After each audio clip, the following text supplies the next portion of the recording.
Hi everyone, this is the Nordic Venture Show, your guide to the exciting world of Nordic startups and venture capital. In today's episode, we're exploring a startup called Mjuk.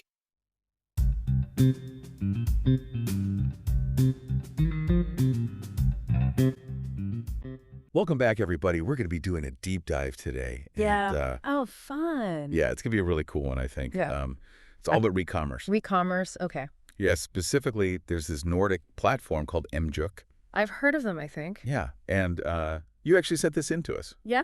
You were kind of curious about them, sent over their website and their blog, and you were really wondering if they could, if they can walk the walk, you know? Yeah, if it's all talk or if they're actually doing it. Can they actually help furniture businesses become more sustainable and also profitable at the same time? Yeah. That's the dream, right? It's the holy grail of modern business. Yeah, and I have to admit, like, I'm a little skeptical. Of course, yeah. You know, like a lot of companies, they're all about, you know, sustainability. Then. Yeah, all this buzzword. Yeah, it's very trendy, but to actually make it work alongside profit, you know, it's difficult. It's tricky. Yeah. So that's what makes Mjuk so interesting to me. Okay. They're not just reselling furniture. Yeah. They're managing that whole process for the businesses. Yeah, it's almost like a white label. Yeah, it's like a white label re-commerce solution. Right. Yeah. I was struck by that too. Like when I was reading through their materials, it seems like they act as an additional sales channel. Totally. They take care of like everything from quality control to delivery. But is it, you know, is it really as smooth as they make it sound? Smoke and mirrors, you know. Yeah. And does it actually make financial sense? For these businesses to be using them? Well, they have over 1,000 reviews on Trustpilot. Okay. Averaging 4.2 stars. Okay. It's pretty compelling. Yeah. I mean, you don't reach that level of like consistent satisfaction by accident. It suggests they've really like nailed the customer experience, which is crucial for building trust, especially in the pre-owned market. Yeah, you got to have that trust. Yeah, totally. That's a really good point. Yeah. I mean, I always get a little bit nervous. Yeah. Buying used stuff online. Yeah. What if it arrives damaged? Yeah. What if it's not as described? What they said it was going to be. Yeah. But that Trustpilot rating. Does give me a little bit of confidence. For sure. So how do they make this whole thing work? Yeah. How does it actually function? Their website mentions a 5-step process. Okay, yeah. 5 steps. 5 steps to re-commerce success. All right, lay it on me. Well, so first, businesses send Mjuk their excess inventory. So anything from customer returns to overstock. Okay. They're like showroom pieces. Got it. You know, things that need a new home. Yeah. Then Mjuk takes over. Okay. And does all the heavy lifting. Well, they inspect every item, clean it up. Wow. They even store it. Oh, until it finds a buyer. So that already takes a load off of the businesses? Absolutely. I can see how that would appeal to especially smaller companies who maybe don't have the resources for their own dedicated re-commerce. Exactly. I mean, think about the cost savings on storage space. Which can be significant for bulky items like furniture. Furniture's huge. Yeah, huge. You need a lot of space for that. You need a lot of space. Yeah. But it's not just about the logistics. Okay. They also handle the marketing side too. Oh, wow. Okay. Yeah. So they create professional product listings with like high quality photos. Oh, it's smart. Making those pre-owned pieces look desirable. Okay. And dare I say, even trendy. Oh, yeah. Because let's be honest. Yeah. Sometimes secondhand furniture can have a bit of a fusty image. Oh, yeah. Totally. But if they're presenting it in a stylish way. Yeah. In an appealing way. Yeah. That could definitely change consumer perception. Yeah. It's almost like giving those pieces a whole new life. Right. Like you don't even think about it as being pre-owned. Exactly. Yeah. And that feeds into the whole circular economy concept they're promoting. So instead of perfectly good furniture ending up in landfills, it's given a second chance. Which really resonates, I think, with the growing number of eco-conscious consumers out there. And I bet that's a big selling point. Yeah, I think so. For businesses, too. Totally. Because sustainability is such a huge topic these days. It is. But it can be tough to know where to start. I agree. Where do you begin? Yeah. And so Mjuk offers them a very concrete way to contribute to the circular economy, Yeah. which can also boost their brand image. Of course, yeah. And appeal to those. Environmentally conscious shoppers? Yeah. Yeah. The eco-conscious shoppers. Yeah. It's a clever strategy, I think. Tapping into both like the business and the ethical angles. Okay. But I'm curious about the financial side. Yeah. How does Mjuk make money? Yeah. How do they make money? Do they take a commission on each sale? Yeah. I was wondering the same thing. Yeah. It seems like they're handling so much work. So much. And they have to cover their own costs, too. Of course. Well, this is where the details get really interesting. Okay. It seems that instead of a traditional commission model, they operate more like a consignment shop. Okay. They take possession of the furniture. Okay. They invest in its refurbishment. Oh, wow. In the marketing. Okay. And then they price it accordingly. Got it. The business gets a pre-agreed payout when the item sells. Mm-hmm. And Mjuk keeps the difference. So it's a bit more of a partnership. Oh, absolutely. Than just a service provider. Yeah. They're taking on the risk and reward Totally. of selling these pre-owned pieces. Exactly. And that really aligns with their message of making recommerce easy and profitable for businesses. Right. It removes the uncertainty and allows businesses to focus on what they're good at. Right. Yeah, their core business. Their core operations. Yeah. While tapping into a new revenue stream at the same time. Right. But the big question is... Yeah. The big question. How much are those payouts? Yeah. Are they? Are they actually making it worth it? Worth the business's while. For the business. Yeah. Yeah, we need to dig deeper. We need more data. Into those numbers. Yeah. To really assess the financial viability Totally. of this model. Uh-huh. Perhaps their success stories can offer us some clues. Yeah. They showcase several companies, right? Uh-huh. Sofacompany. Sofacompany, Layered, Trademax, yeah. Right. Those are the big ones. Yeah, I mean, they're all naturally very positive. Of course they are. The testimonials, but... It's got to be taken with a grain of salt. I'm more interested in the specific. Yeah. Did they see a significant increase in profits? Right. Did it help them reach new customer segments? Yeah. Did it actually make a difference? Yeah. That's what I want to know.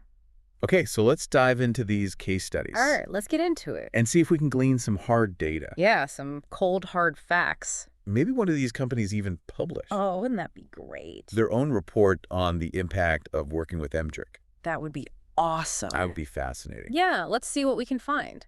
Let's find out. I'm particularly interested in Sofacompany's case. Okay. Since they're already a well-established brand You're right. with a strong focus on sustainability. Okay. Did partnering with Mjuk actually make a difference for them? Yeah. Did it really move the needle? Yeah. Did it really move the needle? Let's see. So it looks like Sofacompany did release some figures in their sustainability report last year. Right. They saw a 15% reduction in waste. Wow. After partnering with Mjuk, and a corresponding bump in profits from those previously written off items. Okay, so they're actually making money. Yeah, they're monetizing off of this stuff. What was once just a pure cost center. Yeah, 15%. Yeah. Isn't anything to sneeze at? No, it's not huge. Especially when you consider the positive environmental impact. For sure. But I'm curious, did they mention anything about reaching new customers? Oh, that's a great question. I'm thinking about people who maybe couldn't afford brand new Sofacompany pieces. Right. But would be thrilled to snag a pre-loved one. Totally. Yeah. At a discount. You're spot on. Okay. They specifically highlighted that their re-commerce channel, powered by Mjuk, attracted a younger, more budget-conscious demographic. Okay, so not only are they reducing waste, generating extra income, but they're also expanding their market reach. They are. It's a win-win-win. Yeah. Win-win-win. Okay, now I'm starting to see the real potential here. Yeah. It's not just about offloading unwanted stock. It's more strategic. It's about creating a whole new avenue for growth. Absolutely. But what about the other companies? Oh, yeah, good point. Did Layered or Trademax did they share any quantifiable results? Oh. Anything like that? Layered was a bit more vague in their blog post. Okay. They were focusing mostly on how Mjuk helped them streamline their operations and free up resources to focus on their core business. Okay, so it sounds like they weren't really focused on the... It seems like they were mainly struggling with storage space. Okay. For their returned rugs. Oh. Which can be quite bulky. Rugs are bulky. Yeah, rugs are bulky. You need a lot of space. You need a lot of space for those. Okay. Partnering with Mjuk allowed them to reclaim that valuable warehouse space and avoid the hassle of, like, managing those returns themselves.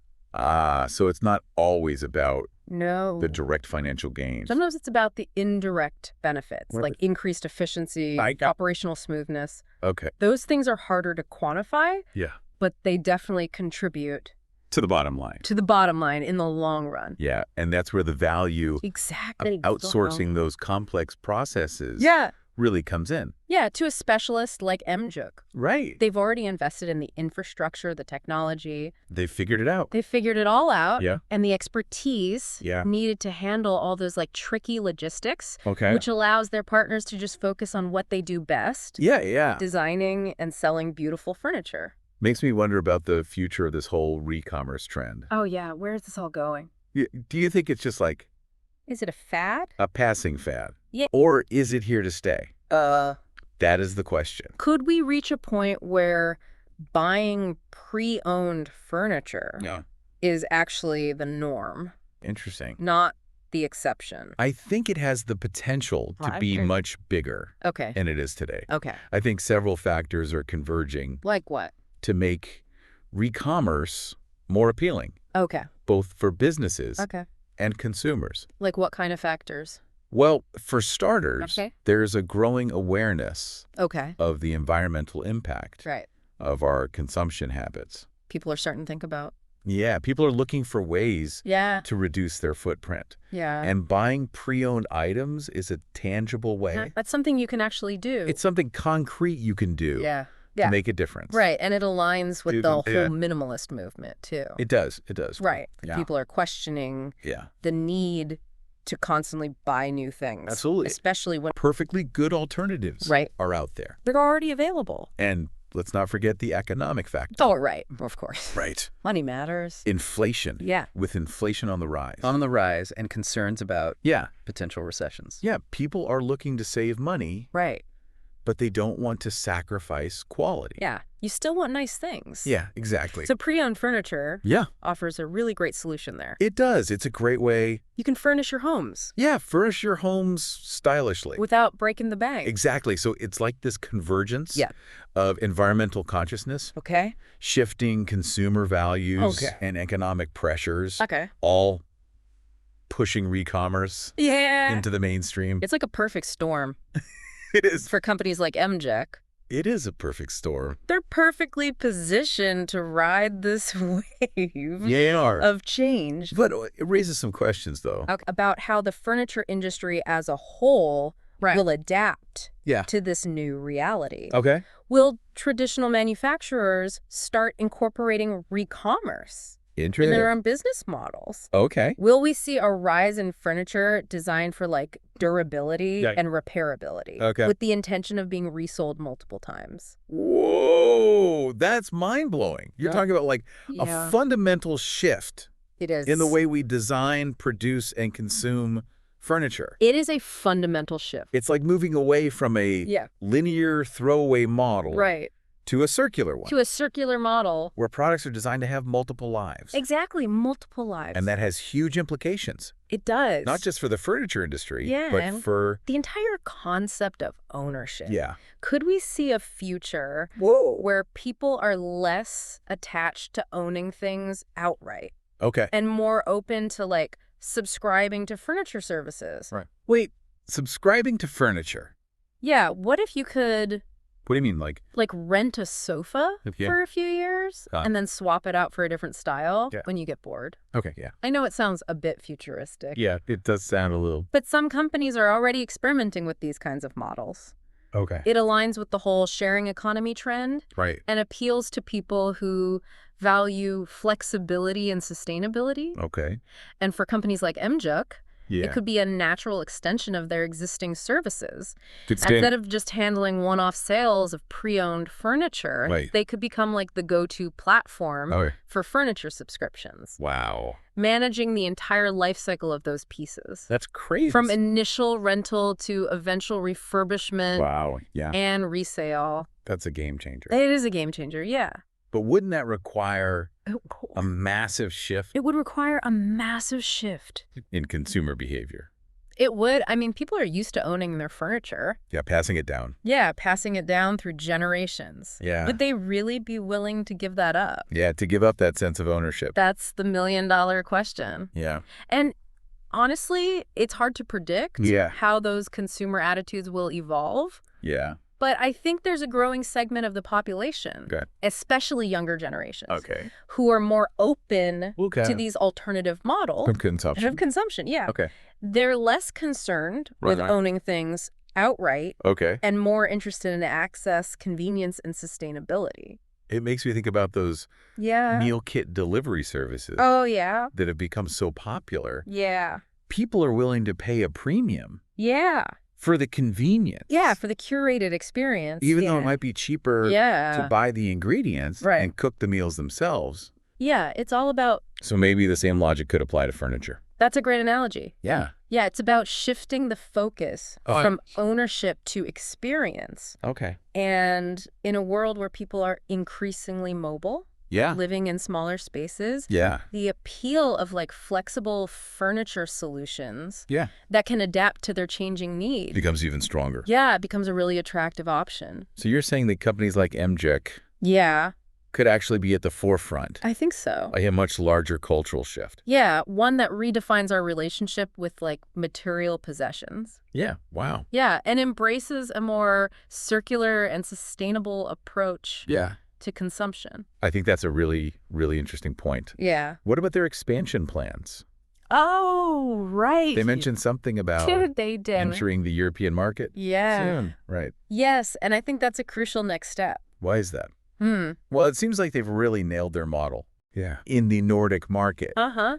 So why is expanding into Europe so important for them right now? Well, a couple of reasons, actually. First, it allows them to tap into a much larger market, obviously. Right. Millions of potential new customers. Okay, yeah. That's essential for any company looking to scale up. Right. And achieve significant growth. Right. But more importantly, Europe has been at the forefront of sustainability initiatives and circular economy policies. Ah, so they're going where the demand is already strong. A demand is already strong and likely to grow even further. Smart. Yeah, very strategic. European consumers? They're increasingly aware of the environmental impact of their choices. Yeah. And they're actively seeking out sustainable options. Yeah. Mjuk fits perfectly. Right into that trend. Yeah, right into that trend. But wouldn't they face some challenges too? Oh, of course. I mean, Europe's a diverse continent. Very diverse. With different cultures, languages, consumer preferences. You know, can Mjuk's model really translate across all those borders? That's a valid concern for sure. They'll need to adapt their approach, I think, to different markets. Yeah, that makes sense. For example, some countries might have stricter regulations around waste management or consumer protection. Right. And they'll also need to invest in localized marketing and customer support to really connect with those diverse audiences. So it's not just a matter of copying and pasting their Nordic model. No. It's got to be more nuanced than that. They'll need to be flexible, responsive. To the specific needs of each market. To each market, yeah. It's interesting to think about the potential ripple effects of their expansion. Yeah. What could this lead to? Could Mjuk's entry into the European market good question. put pressure on traditional furniture retailers to adopt more sustainable practices? That's a real possibility, I think, especially if Mjuk manages to capture a significant market share and demonstrate that recommerce can be both profitable and popular. Right. Other companies might feel forced to follow suit. Right, or risk being left behind. Or risk being left behind, yeah. It's almost like they're disrupting It's a form of disruption. the entire industry from within. Yeah, it's like They're not just offering an alternative. It's not just about offering. They're challenging the status quo and forcing everyone to kind of rethink their approach. To sustainability. To sustainability, yeah. And that kind of disruption. Disruption can be very powerful. Yeah. It can drive innovation. Okay. Accelerate the adoption of new technologies, new business models, and ultimately lead to like a more sustainable and equitable future. I never thought about it that way.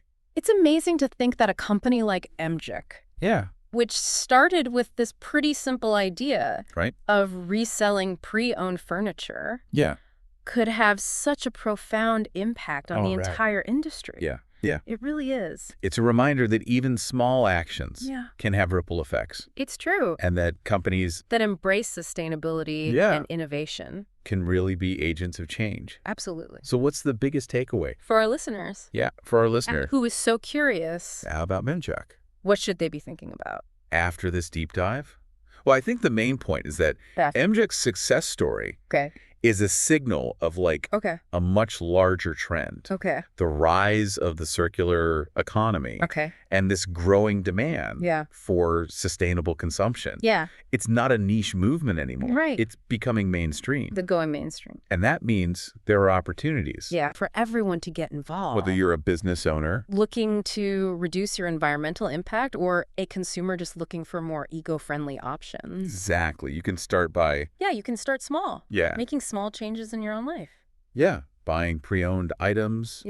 Supporting companies that prioritize sustainability. Absolutely. Advocating for policies that promote a circular economy. Exactly. Who knows? Maybe one day we'll be living in a world where buying pre-owned furniture is not just the smart choice. It's the obvious choice. The obvious choice. Yeah. Well said. Thanks for having me. Thanks for guiding us through this deep dive. It was my pleasure. It's been fascinating. It has been. To explore the world of recommerce.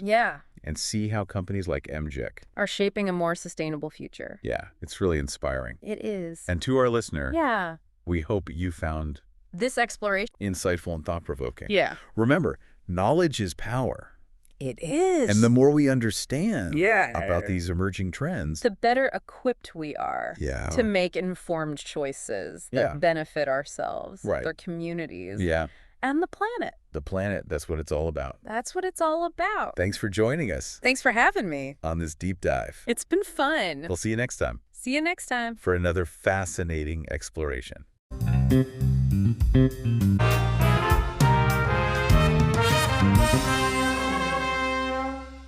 Thanks for listening to the Nordic Venture Show. Don't forget to subscribe and stay tuned for more stories of innovation from the Nordics.